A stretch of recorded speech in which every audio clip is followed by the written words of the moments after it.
바울은 선교 여행을 마치고 예루살렘에 돌아왔다가 유대인들의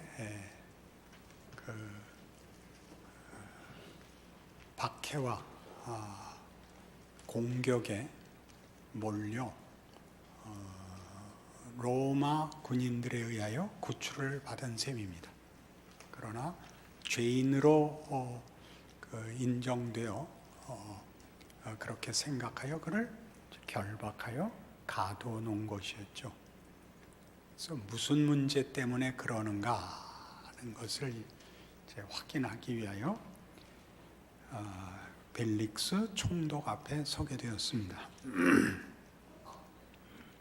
중요한 바울의 답은 무슨 정치적, 사회적 또는 법률적, 도덕적 죄를 범한 게 하나도 없다. 단지 이 문제가 생긴 것은 14절에 보듯이 그러나 이것을 당신께 고백하리이다. 나는 그들이 이단이라 하는 도를 따라 조상의 하나님을 섬기고 율법과 선지자들의 글에 기록된 것을 다 믿으며 그들이 기다리는 바 하나님께 향한 소망을 나도 가졌으니 곧 의인과 악인의 부활이 있으리라 아멘이다. 이것 때문에 내가 반대를 받고 어려움을 겪고 있습니다. 부활이 있다 하는 말 때문입니다. 나중에도 나옵니다. 21절에 오직 내가 그들 가운데 서서 외치기를 내가 죽은 자의 부활에 대하여 오늘 너희 앞에 신문을 받는다고 한 이 한 소리만 있을 따름이니이다. 이게 왜 이렇게 큰 문제가 됐을까요?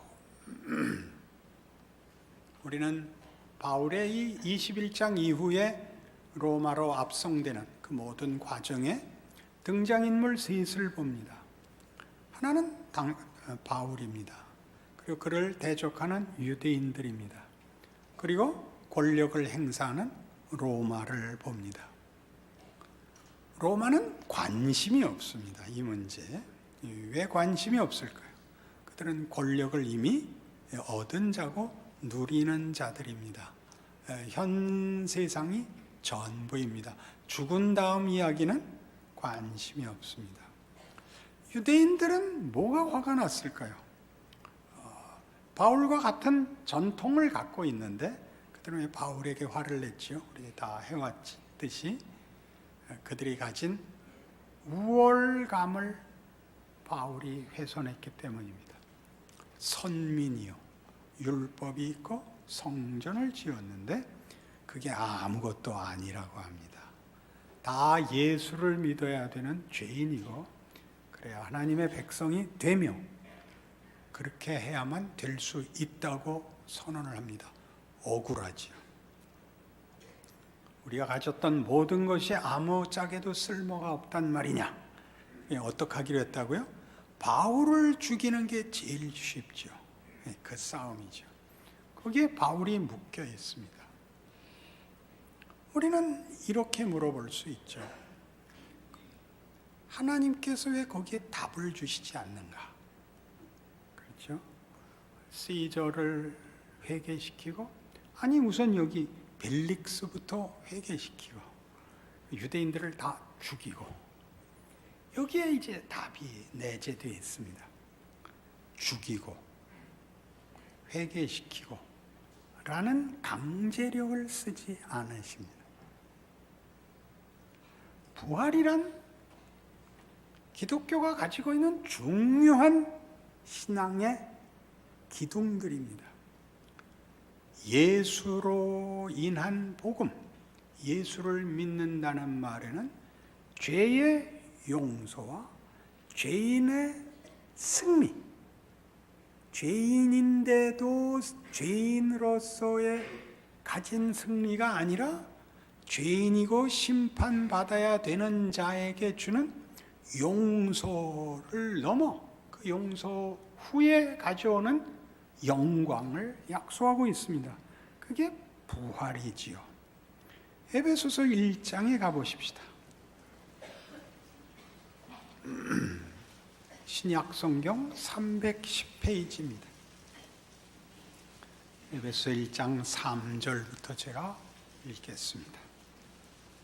찬송하리로다.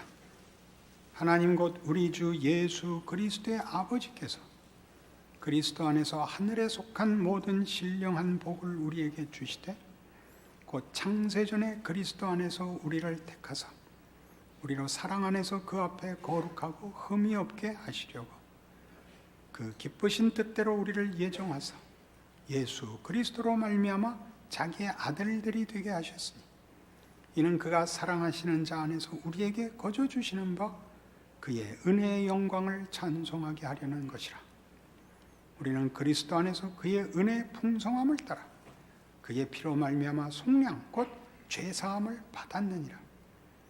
이는 그가 모든 지혜와 총명을 우리에게 넘치게 하사 그 뜻의 비밀을 우리에게 알리신 것이요 그의 기뻐하심을 따라 그리스도 안에서 때가 찬 경륜을 위하여 예정하신 것이니 하늘에 있는 것이나 땅에 있는 것이 다 그리스도 안에서 통일되게 하려 하심이라. 예수 믿는 사람 치고 이 구절을 읽을 때 무슨 뜻인지 모르는 사람이 없습니다. 창조주 하나님이 예수 안에서 우리 그의 백성들을 용서하시고 구원하시고 영광스러운 결과를 약속하셨고 이루실 것이다. 다 알고 있습니다. 한 번 더 자세히 보시기 바랍니다. 우리는 이것을 자꾸 평면적으로 봅니다. 수직적으로 봐야 된다 이런 얘기가 아니라 시간을 멈춰 놓고 봅니다. 시간이라는 이 시작과 끝이라는 길이를 놓치고 지금이 다인 것 같이 봅니다. 그러니 우선 이 내용을 중요하게 세 주제로 이렇게 좀 나누어 봅시다. 우리가 다 아는 예수 안에서의 구원과 영원한 영광을 누가 하겠다는 겁니까? 누가? 전부 하나님입니다. 전부 하나님입니다. 우리가 아닙니다. 우리의 느낌과 우리의 체험과 우리의 감격과 헌신과 열심이 아니라 하나님이 하시겠다는 겁니다. 그니 다시 보시죠. 3절 찬송하리로다. 하나님 곧 우리 주 예수 그리스도의 아버지께서 이게 전부 거예요. 4절 그리스도 안에서 우리를 택하사. 5절 우리를 그 기쁘신 뜻대로 우리를 예정하사. 9절 그 뜻의 비밀을 우리에게 알리신 것이요 그의 기뻐하심을 따라 그리스도 안에서 때가 찬 경륜을 위하여 예정하신 것이요 10절 하늘에 있는 것이나 땅에 있는 것이 다 그리스도 안에서 그가 통일되게 하려 하심이라입니다. 전부 하나님의 주권, 그분만이 가지는 시작, 그분만이 가지는 뜻으로 모든 것이 되어 있습니다. 하나님에게 주권이 온전히 돌려지고 있고, 그리고 그 일이 어떤 방법으로 이루어졌느냐 할 때 계속 예수입니다. 다시 3절 예수 그리스도의 아버지께서 그리스도 안에서 복을 주시는 겁니다. 4절 창세전에 그리스도 안에서 사랑하시고 흠없게 하시며 5절 그리스도로 말미암아 자기의 아들들이 되게 하시며 6절 사랑하시는 자 안에서 은혜의 영광을 주시며 7절 그리스도 안에서 그 은혜와 죄사함을 주시며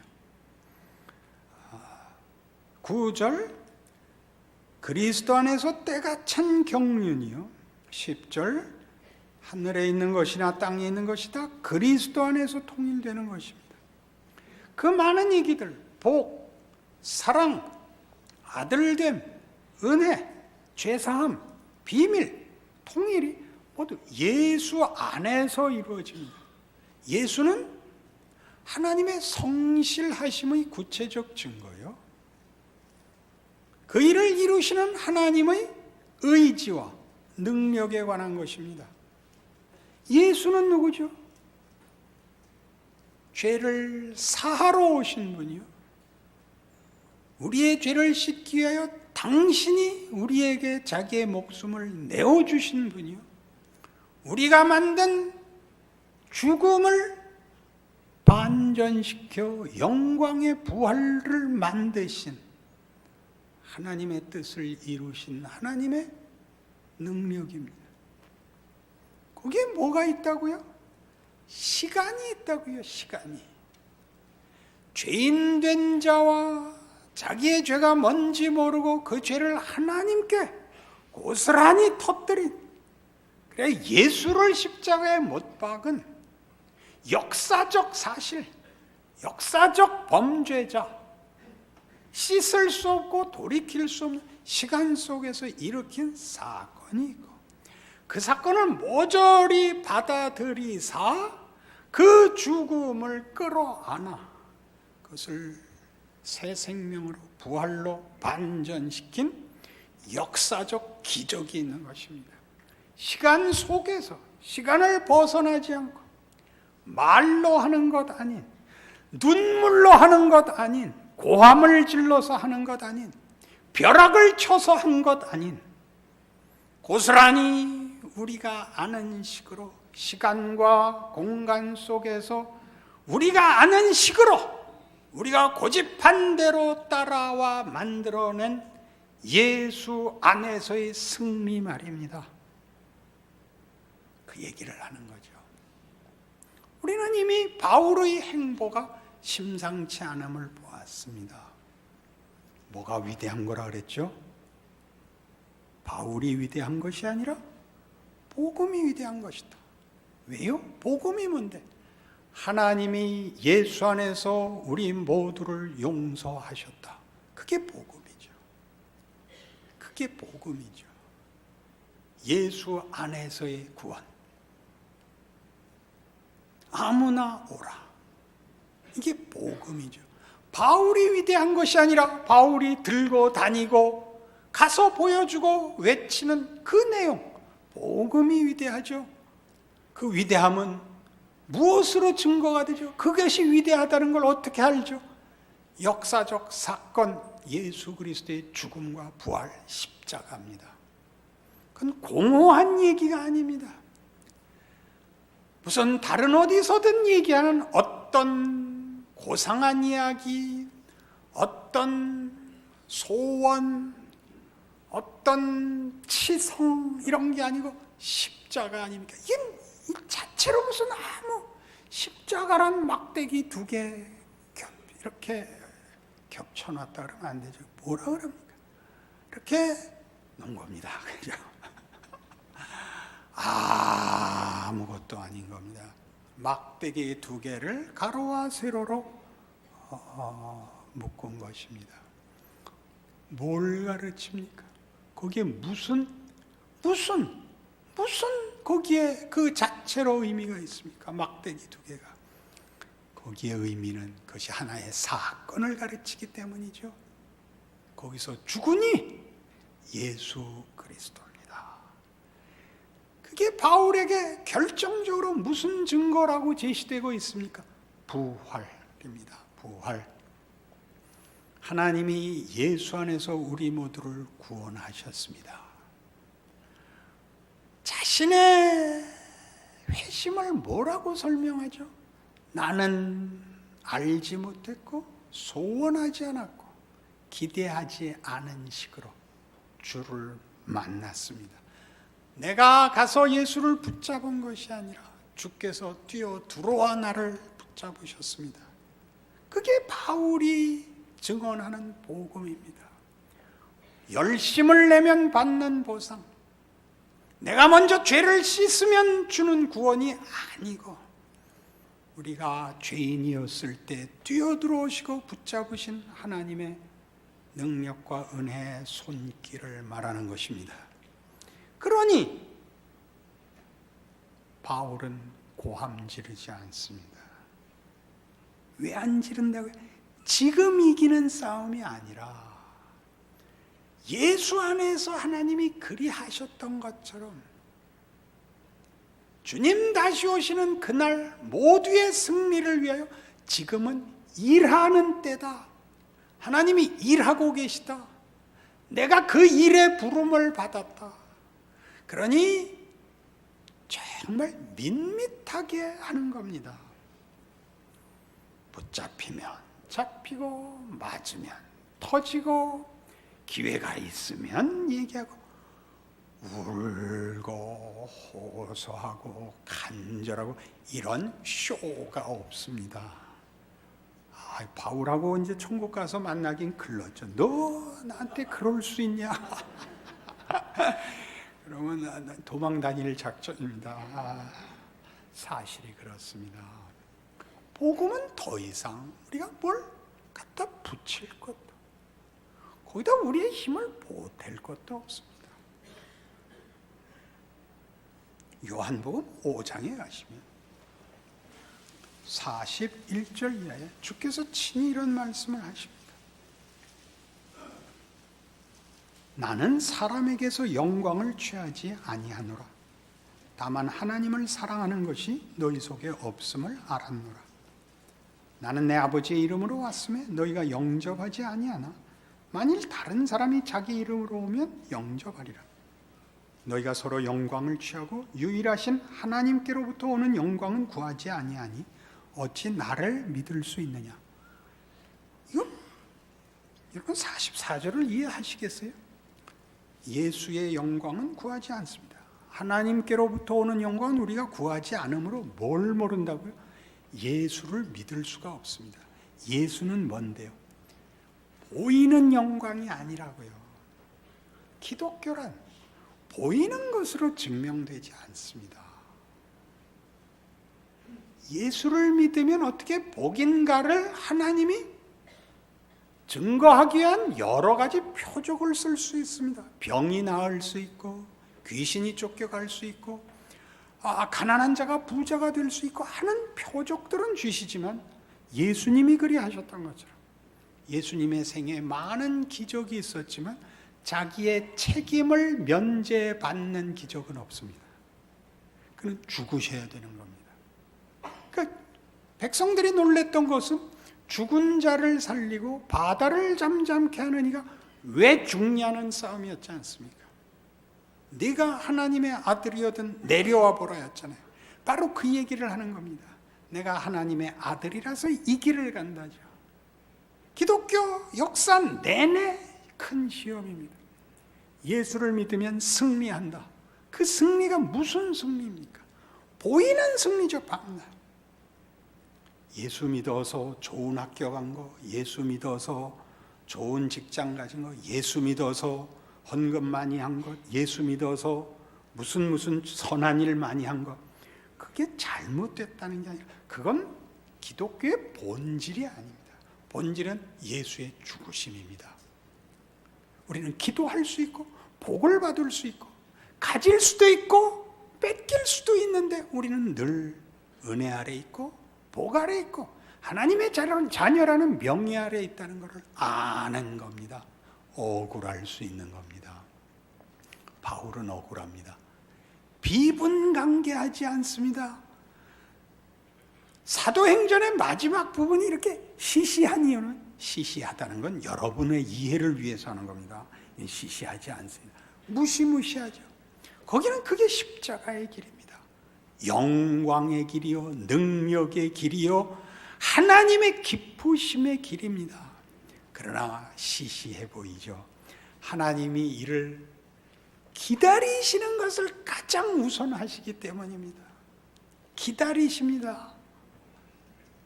돌아오기까지요. 그를 항복시키고 납득시키는 시간을 주십니다. 이걸 우리는 모르죠. 우리는 한마디 해서 뒤집어 놓고 싶고 고함 한번 질러서 항복을 받고 싶습니다. 그러니 우리가 늘 하는 게 뭐죠? 제일 많이 했던 게 너 지금 죽어도 천국 갈 확신 있어? 이렇게 시비를 걸게 된 겁니다. 오늘 죽으면, 물론 오늘 죽으면 쉽습니다. 오늘 밤 죽을 거면 오늘 하루면 내가 마지막으로 뭐든지 할 수 있습니다. 문제는 그 확신이 있는데 오늘 데려가지 않는다는 사실입니다. 오늘 밤에 데려가야 오늘의 확신이 빛이 나는데 아무리 확신을 해도 내일이 무시무시한 내일이 오는 겁니다. 아니 어제는 저 목숨 걸고 하나님 증언하고 죽어도 좋다 그랬는데 왜 아직도 안 데려가세요? 그 얘기지요. 안 데려가시죠. 그래서 드디어 고함도 사라지고 눈물도 메마르고 감동도 없어지고 뭐가 뭔지 모르는 넋 빠진 사람이 돼서 믿는 게 맞는지 안 맞는지 어떻게 해야 되는지 모르는 말라 비틀어진 명태같이 돼가지고 눈깔 빠진 유령이 되는 겁니다. 하나님이 뭘 하고 계시는지를 몰라서 기다리고 계십니다. 기다리고 계십니다. 문을 열어놓고 있습니다. 우린 열린 문입니다.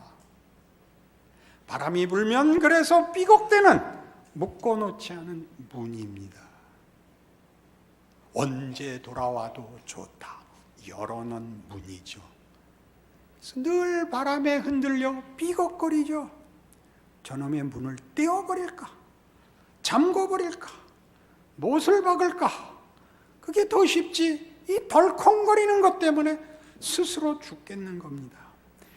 그걸 왜 뭘 한다고요? 쓸모있게 쓰지 않고 하나님 기다리고 계시고 기다리고 계시고 기다리고 계시고 기다리고 있습니다. 가만히 기다리고만 있습니까? 아니요, 일하고 있으십니다.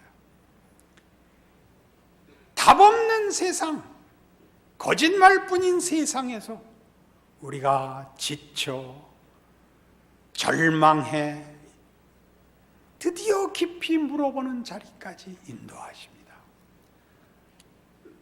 집 나간 탕자의 비유에서처럼 자기 마음대로 살면 행복할 것 같고 가지고 있기만 하면 답이 있을 것 같아서 자기 거 달래서 나간 자식처럼 우리가 살고 방탕한 허비한 모든 세월들을 붙들어 옆에서 동행하시며 기다리십니다. 이건 아니다, 이건 아니다, 이건 아니다, 이건 아니다의 끝에 오죠. 어디로 가야 되는가? 그때 생각이 나는 거죠. 은혜를 받죠. 내 아버지 집에서는 종들도 이것보다는 낫다. 돌아가자. 아버지가 기다리고 있습니다. 뭐라고 그랬죠? 탕자가 아버지, 저를 아들로 대접하지 마시고 종들의 하나로 보소서.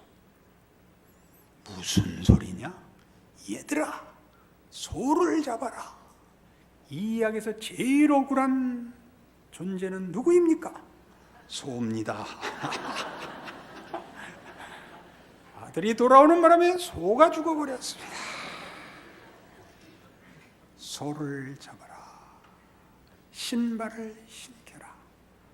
반지를 끼워라. 돌아오면 되잖아. 돌아오는데 오래 걸립니다. 하나님은 우리에게 독재자가 아닙니다. 당신의 뜻을 억지로 끼워 맞추거나 힘으로 굴복시키지 않습니다. 우리가 이게 뭔가 하고 사는 모든 세계 역사가 하나님이 누군지 모르는 그 많은 거역과 신성모독과 불순종과 무지에도 불구하고 하나님이 일하고 계시는 하나님의 기다리심입니다. 그러니 여러분 오래 사셔야 됩니다. 사도행전 23장에 가면 11절에 이렇게 되어 있습니다. 그러니까 붙잡혀 감옥에 잡혀 있는데 이제 막 시작할 때죠. 그날 밤에 주께서 바울 곁에 서서 이르시되 담대하라. 내가 예루살렘에서 나의 일을 증언한 것 같이 로마에서도 증언하여야 하리라. 그러니까 거기까지는 죽을 수도 없는 겁니다. 로마에 갈 때까지는. 이러면 여러분 지리적으로 이해를 하기 때문에 제가 예를 바꾸기로 했습니다. 이렇게 얘기할게요. 증손자 볼 때까지 죽을 수 없습니다. 알아들으셨죠? 이렇게 바울이 붙잡혀 로마까지 가야 되듯이 그 모든 과정에 사도로 서 있는 겁니다. 부활을 믿는 자로 서 있는 겁니다.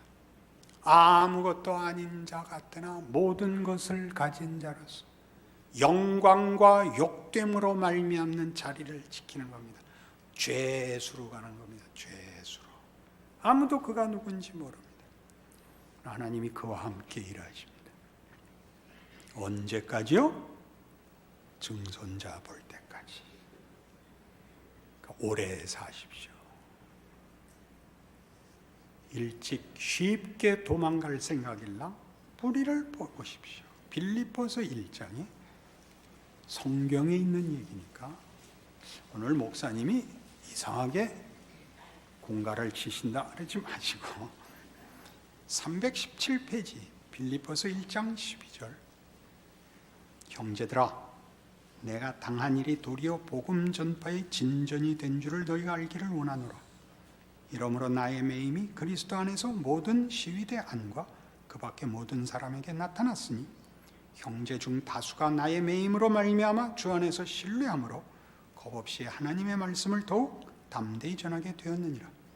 어떤 이들은 투기와 분쟁으로 어떤 이들은 착한 뜻으로 그리스도를 전파하나니 이들은 내가 복음을 변증하기 위하여 세우심을 받은 줄 알고 사랑으로 하나 그들은 나의 매임에 괴로움을 더하게 할 줄로 생각하여 순수하지 못하게 다툼으로 그리스도를 전파하느니라. 그러면 무엇이냐? 거칠애로 하나 참으로 하나 무슨 방도로 하든지 전파되는 것은 그리스도니 이로써 나는 기뻐하고 또한 기뻐하리라. 이것이 너희의 간과 예수 그리스도의 성령의 도우심으로 나를 구원에 이르게 할 줄 아는 거로 나의 간절한 기대와 소망을 따라 아무 일에든지 부끄러워하지 아니하고 지금도 전과 같이 온전히 담대하여 살든지 죽든지 내 몸에서 그리스도가 존귀하게 되게 하려 하나니 이는 내게 사는 것이 그리스도니 죽는 것도 유익함이라. 그러나 만일 육신으로 사는 이것이 내일의 열매일진데 무엇을 택해야 할는지 나는 알지 못하노라. 내가 그 둘 사이에 끼었으니 차라리 세상을 떠나서 그리스도와 함께 있는 것이 훨씬 더 좋은 일이라. 그렇게 하고 싶으나 내가 육신으로 있는 것이 너희를 위하여 더 유익하리라. 죽는 게 훨씬 낫죠.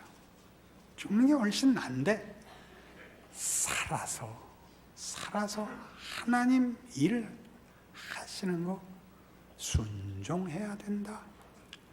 더 살아야 되면 더 살아야 된다. 20절을 다시 보세요. 나의 간절한 기대와 소망을 따라 아무 일에든지 부끄러워하지 아니하고 그가 가는 길이 사람들 이해하지 못하는 길일 것입니다. 치사한 길을 가야 될지 모르고 사람들이 볼 때 경멸하는 길을 갈지 모른다는 겁니다. 그런데 그 길을 더 살아야 된다. 내가 살아서 그 일을 가야 된다면 나 기꺼이 살 것이다 라고 하는 얘기입니다. 예수 믿는 것이 뭐가 어렵죠? 보이는 증거와 보이는 권력을 안 주시죠. 어떻게 하래요? 입 다물고 인상 쓰고 있으래요. 그죠? 오늘 설교 들었으니 인상은 펴자. 방법이 없구나. 하나님이 일하신단다. 부활이 된다. 역전이 된다. 우리 마음 편하게 넌 틀리고 나는 맞고 싸움에 말려들지 말고 쫓아다니면서 너 왜 그래 그러지 말고 조용히 내 인생을 살면 하나님이 세상과 이웃 앞에서 일하신다. 믿기로 하는 겁니다. 우리끼리니까 아멘이지 나가면 다 이렇게 옆으로 봐요. 옆으로 보면 슬쩍 웃으라니까요. 너 왜 웃냐? 여러분 실례했습니다. 그러고 살아내라 말이에요. 비명들 지르지 말고 도망가지 말고. 뭘 맡겼는지 다 다르잖아요. 그죠? 다 다르잖아요. 하나님이 일하신다. 이걸 놓지 않아야 우리의 길을 갈 수가 있습니다. 변명을 하지 않게 되고 고함을 지르지 않으며 윽박 지르지 않게 되며 한숨 쉬지 않습니다. 나오면 어떡하냐고요? 나오면 신뢰했습니다. 그렇죠. 그래서 하나님이 뭐 하시나 보자고요. 기도하십시다. 하나님 아버지, 믿음과 충성과 기적을 오늘 확인했습니다. 하나님이 어떻게 일하시는지 다시 생각했습니다. 예수를 믿는다는 것은 하나님의 일하시는 영광을 믿는 것입니다. 우리의 못난 존재와 인생이 너무나 귀한 하나님의 손길인 것을 알았으니 나 좋게 하자고 떠밀지 말고 떠밀리고 오해받고 그 속에서 충성하는 순종과 인내를 구합니다. 허락하여 주옵소서. 하나님의 기적을 보게 하여 주시옵소서. 예수님 이름으로 기도합니다.